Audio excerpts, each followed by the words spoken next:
Well, hello everyone. Welcome to Friday. Yeah, the eagle flies today. Ella, you probably don't know what that saying means. Okay, you can just think No about it. idea. All right. Just think Ella about it. joins us from Greenville. Kevin from Charleston. Kevin, do you know what that saying means? No, I'm in the dark as well. Oh, okay. Well, like back in the day when everyone got paid on Friday, we'd say, hey, the eagle flies today. Okay. Cash money. But yeah, okay, yeah, these young folks, What does an man, eagle have to do with just getting not, paid? just not hip enough. We had some cool sayings back in the day. Anyway, let's talk some women's basketball. The third-ranked Gamecocks, for the second straight game, they go on the road against an SEC-ranked opponent, and they took care of number 25 Alabama, 76-57. Carolina got off to a 12-2 start, and they never trailed. Although Alabama did make it close, they hit a bucket at the end of the third quarter to trim the lead to 7, but they pulled away in the fourth quarter. Carolina outscored them 19-7. Joyce Edwards, another big game. She had a double-double, and also Medina Okot had a double-double. 16 points, 16 rebounds for Okot, 23 points, 12 rebounds for Joyce. And she also, that was her 10th career double-double. And she's led the offense for the 17th time this season in scoring. Here's her head coach, Don Staley, talking about the Camden native, Joyce Edwards. Joyce shoots herself out of a cannon all the time. Like, I think she plays fairly quickly. I think her athleticism and her quickness really gives her an advantage to shoot the ball, to drive past people, or actually posting up. I thought we did a great job at finding her, especially when she had 2 feet in the paint and a guard on her. So she she won the matchup when there was a somewhat of a mismatch. Yeah, Joyce Edwards, she has a fantastic all-around game, scoring, rebounding, and she can also run the offense and dish out some assists. But I really do think the way Carolina is playing now on the road, they're shorthanded. They had 10 available players last night. 9 of them scored. So I think they are getting themselves in shape, ready to roll for March Madness. So really confident about them. Ella? Yeah, I mean, I'd have all the confidence in the world having 3 ranked wins in a row and number 4 coming down the pipeline here soon as well for them. A very incredible season, as always. Now, talking about some women who could be playing professional sports, let's move on to professional sports. Talking about the Hornets, they were coming off of All-Star Week last night, playing Houston. Now, it was a tough one, high scoring, 105-101, but a loss for the Hornets. A couple interesting things going on in this one. LaMelo Ball got in a pretty bad car accident a couple days ago. Was a couple questions of whether or not he was going to play. He played 31 minutes, looked perfectly fine. Spoke in postgame, also said he was perfectly fine. So that was great to see. And then also another huge one, Conca having the most three-pointers, becoming the fastest player to hit 100 career threes. He made 166 threes in his first 50 games, so he broke that rookie record over in Charlotte, so a big one for him. Unfortunately, not a big win for the Bees or the Hornets, whatever the stinging insect that you want to go with there. But Kevin, I know we got some basketball going on down in the Low Country. What you got for us? We did. Both the College of Charleston and the Citadel were in action on Thursday night. The College of Charleston going on the road, picking up a victory over North Carolina A&T. But the big story for the College of Charleston was the reinstatement of Connor Hickman. Now, we've been following this story pretty much the last 6 or 7 weeks as his eligibility has been kind of bouncing back and forth between on and off. You'll remember a week ago, the restraining order he had that was allowing him to continue playing, and he played in 20 games in a row for the College of Charleston. That restraining order was taken back by a judge, and so Hickman was ineligible for the last, I believe it was 3+ games for the College of Charleston, and so because of that, he was sitting on the bench and wasn't part of the team. They found out yesterday a Charleston County Circuit judge granted a motion to stay the order on last week's order that dissolved that temporary restraining order, if you can follow all this, because, you know, I'm huge on legalese. Basically what that meant is that his eligibility was back on, and he was allowed to play last night. Played, I believe, 22 minutes coming off the bench for College of Charleston, scored 8 points in their win over North Carolina A&T. So that is a big plus for the College of Charleston because, we talk all the time about how big depth is, especially as you get to this late part of the season. And a guy like Hickman who can come in and score between 12 and 18 points a game and bring down 6 or 7 rebounds a game is a huge addition to the College of Charleston. And we saw that it was a big deal when he wasn't on the court and they struggled a little bit. So that is a big thing for CFC to have him back for this stretch run as they get ready for the CAA tournament in a couple of weeks.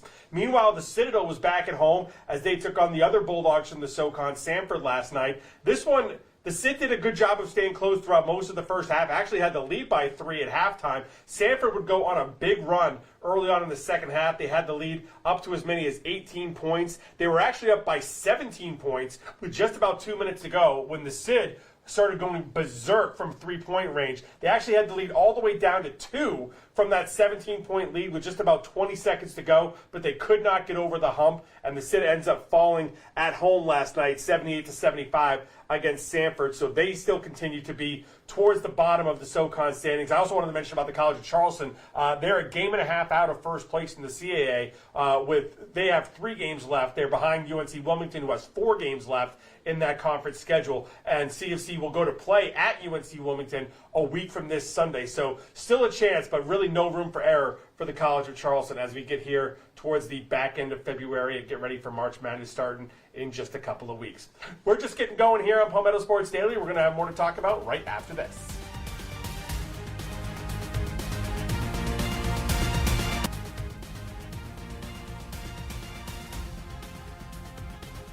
Welcome back to Palmetto Sports Daily. We are officially at that time of year where we're wearing short shirts, not shorts yet, but it is such a wonderful time of year to be talking about baseball and softball. The season is officially underway. In just a couple hours, I'm going to be heading over to Clemson, where both baseball and softball are going to be playing at the same time. But let's start with baseball. They're going to be hosting Bryant, and coming off of a pretty good stretch here. They've only allowed 1 run in their past 3 games, including 2 shutouts over Army. So that was awesome to watch some of that military tradition. Carmine was telling me that Army jumped in and went up in the 4th inning to shake hands with some of the military members that were in the audience. A great tradition that Clemson has, and so much honoring of our troops that they did. But I also know, Rick, that that's also going to be happening in Columbia with the Salute the Troops weekend that starts with Army right now. What's going on over there? Ella, very exciting weekend. In all my years of watching and covering college baseball, I've never experienced something like this. But South Carolina hosting 3 service academies. Friday it's Army, Saturday Navy, and they'll close out Sunday against the Air Force. Now, this event is near and dear to the heart of USC head coach Paul Mainieri. Now, he spent 6 years as the head coach at the Air Force Academy, and he says that gave him a greater appreciation for all they do. He started a Salute the Service weekend when he was the head coach at LSU, and he's brought that tradition here to South Carolina. And during all 3 games this weekend, the Gamecocks will exit their dugout after the 2nd inning. They'll cross the diamond and shake hands with each member of the opposing team. And Mainieri hopes it sends a good message across the country. We're going to honor the cadets and the midshipmen for the service that they will provide in the future.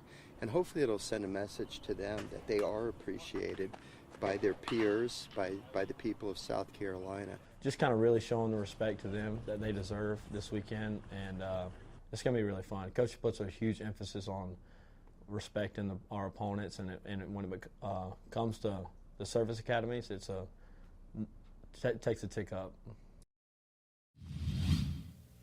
Yeah, and I'm going to get out to at least one of the games, maybe 2. Definitely want to be there for the 2nd inning when they go over and salute the opposing teams. That's going to be a grand moment, and one that everyone should be able to get behind. Kevin?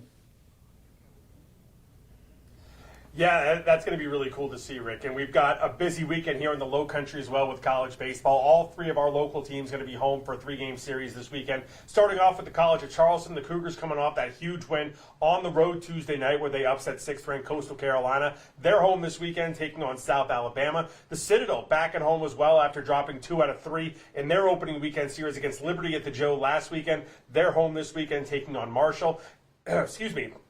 And Charleston Southern, they're off to a 4-0 start. First time they've done that since it's been more than a decade. I believe 2012 was the last time they got off to a 4-0 start. They're looking to extend that this weekend as they take on Elon. And I also want to mention Coastal Carolina. We talked about how they struggled earlier this week with that loss at the College of Charleston. They're trying to bounce back this weekend. They are playing 2 games against VCU and 2 games against Illinois over in Conway. But they're going to be without 2 of their top pitchers, including preseason All-American Cameron Fluke, who's missing this weekend's start with a strained rib cage. So hopefully he'll be back soon. Is Coastal going to need all the help they can get with that tough schedule they've got coming up over the course of the next few weeks. We've got more to come here on Palmetto Sports Daily coming up right after this.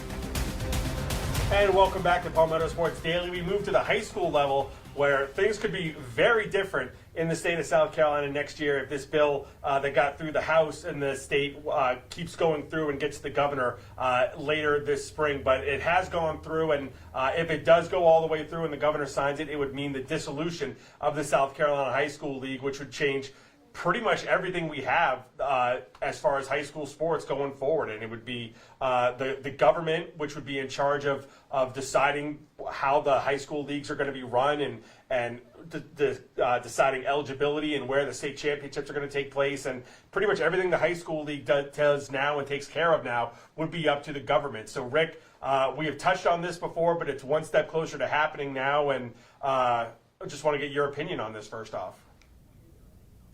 It really concerns me, Kevin. Do we really need the government, politicians to get involved with this? Because let's be honest about it, a lot of heat and criticism that has been heaped upon the South Carolina High School League are folks like they didn't like a ruling that went against their team, especially when it comes to eligibility issues. And so I'm just really concerned and, reading and hearing stuff about they would have, 2 members of the House, maybe 2 members of the Senate, and maybe folks that really aren't that very well versed in how high school athletics run, especially when it comes to getting a playoff system together, the scheduling issues. So I just think the government, they have more important things to deal with. Like, hey, let's fix all of these broken roads around the state. Put all of that energy of, wanting to meddle in the high school of athletics into fixing roads, doing something that's really going to help the citizens of this state. I couldn't agree with you more, Rick. I do find it a bit concerning, just a lot of gray area there and something that they definitely don't necessarily specialize in, but something that I want to talk about just because, listen, I'm the first one to throw my hands up and say I'm 22 years old. I don't know a lot about the government. I'm working on it. I'm working on educating myself. But what I did know when I looked this up is that one of the main things that they want to focus on is easier student transfers. And as a sports fan, that is something that drives me nuts in college athletics is the constant transfers. I'm going to sound like Dabo Sweeney right now, but to now see that in high school, it's already becoming a problem. We have a school here in the area that is essentially just a school of all transfers that has created a powerhouse, which is fun to watch, but it is an interesting dynamic to see that now entering into the high school world of things. Kevin, what do you know about this addition and what that would mean? I mean, are we looking at a transfer portal of high school now as well? Well, Ella, I'm more than twice your age, and I'll tell you, I still don't understand the government that much either, so nothing to feel bad about there. I think the main goal, and this part I understand what they want to do. They want to make it easier for kids to transfer just if they move out of town and they move into different districts. That's the part I understand. And, there's been some difficulty with that over the last few years as well. We've talked about issues at pretty much every school, and each of us in one of the schools of our areas have had an issue with this at some point or another. So that makes sense, but it really feels like they're harping on this a lot, and like you said, it's going to open things up. There will be a transfer portal if this kind of goes through. And I was reading an article from the State earlier this afternoon. I believe it was Lou Bezjak who wrote it, who does a great job over there. He was talking to one athletic director who said, if this goes through and they get this to go all the way through and the South Carolina High School League is abolished, it's going to take them more than a year to write out the Constitution. They're going to need to have all the rules set for each sport, and basically for at least a year, we're not going to have official high school sports. We're going to have basically just schools deciding what to do and to play each other. It's going to be basically up to towns to kind of decide everything that's going to be going. They're going to be playing recreation for the next year, Rick, which is just going to be a disaster, especially for kids who are entering their senior year for this season. Yeah, getting back to the whole transfer issue. The high school league, they haven't been perfect, but what organization or any government body, so to speak, is.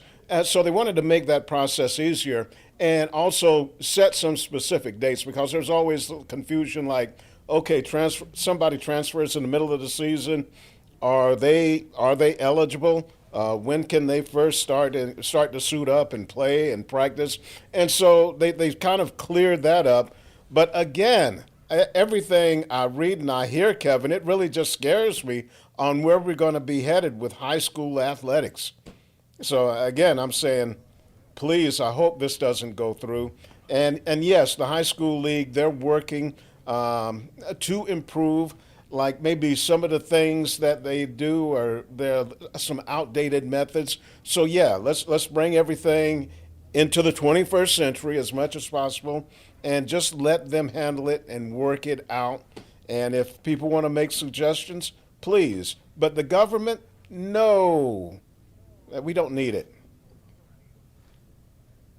Yeah, there's no doubt that, the South Carolina High School League is not perfect. I've been the first one to say that on this show time and time again. There's several things that need overhaul going forward for the South Carolina High School League. But the answer is not to put the government in charge of high school sports, because you're going to open yourselves up to all kinds of new bad things. A whole kind of Pandora's box is going to be open, and you start getting government officials on these boards and making decisions.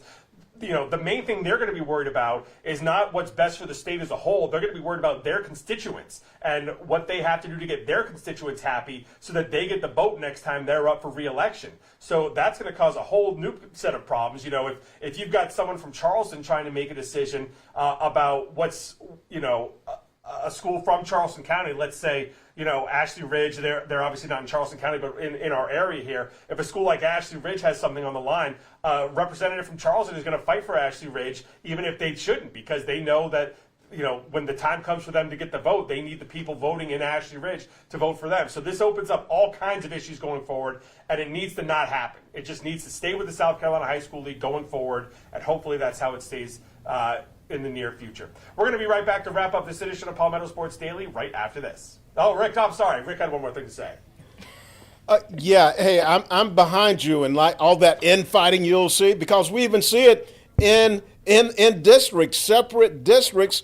And how many times have we seen the South Carolina government, instead of tackling an issue and settling it, they just table it, and they let that session expire. And so we're just waiting for them to take action.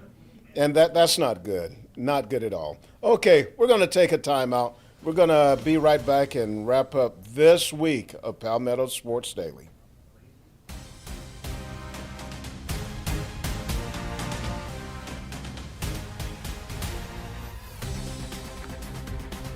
Welcome back into Palmetto Sports Daily. We mentioned it earlier, Clemson softball and baseball playing at the same time this afternoon, and softball has already kicked it off. They're currently playing Lipscomb right now. It's going well for the Tigers, 8-0. So that one is probably going to be wrapping up sooner than later, but the Clemson Softball Classic is happening all weekend long. We got Baylor, we got Coastal Carolina, and Lipscomb all duking it out all weekend long. Now, Kevin, I know you've got a little bit more information on Coastal softball and how their season's been going. I think this will by far be one of the more interesting matchups of the weekend. What do you think? Yeah, I don't see how it couldn't be. You know, Clemson's been doing a great job thus far, and you know, Coastal, they've got some really promising stuff going forward. So I'm curious to see how this one ends up going, Rick. Yeah, hey, I'm sitting here thinking, I'm getting away from softball for a minute, but I'm going to ask you, Kevin and Ella, would you like to see a three-game series between Clemson and Coastal baseball, or the Gamecocks and Coastal? It's kind of like the format that Clemson and Carolina have. What do you think? Yeah, sign me up. What's the problem? What's stopping it? Yeah, hey, I would love to see it. I mean, they could start down at the beach. Okay, where would they play their second game when they're at the beach? Played at the minor league park? Yep. And then come up to I like Columbia, it. you know. Yeah. So I like it. Let's put some bugs in the coach's ears. I think it'd be great, especially with I don't know if we need to. Go ahead, Kevin. Yeah, I don't know if we need the 3 parks in 3 nights. Just do a home and home. Let's do it at Coastal one year, at Clemson, at Carolina the next year. Let's just Yeah, it just stick worked. at Hey, home. That'd be a huge draw for both schools. Yeah, I'd love to see it. I think that would be awesome. I mean, you're putting 3 of the most entertaining teams all together. It's obviously most entertaining to us. We might be a little bit biased, but hey, I mean, why not travel around the whole state in one year, Kevin? I think it would be fun. Let's get it all done. Let's not space it out over a year. Yeah, they should do that. I'm just saying. Yeah, each year, you trade off home and home 3-game series. I think that's the way to go. Okay, I like that. All right. Yeah. Hey, because if they don't, it kind of looks like some people may be avoiding Coastal. Hey, just saying. All right. That's going to wrap it up for this week of Palmetto Sports Daily. Everyone have a great weekend, and we'll be back on Monday.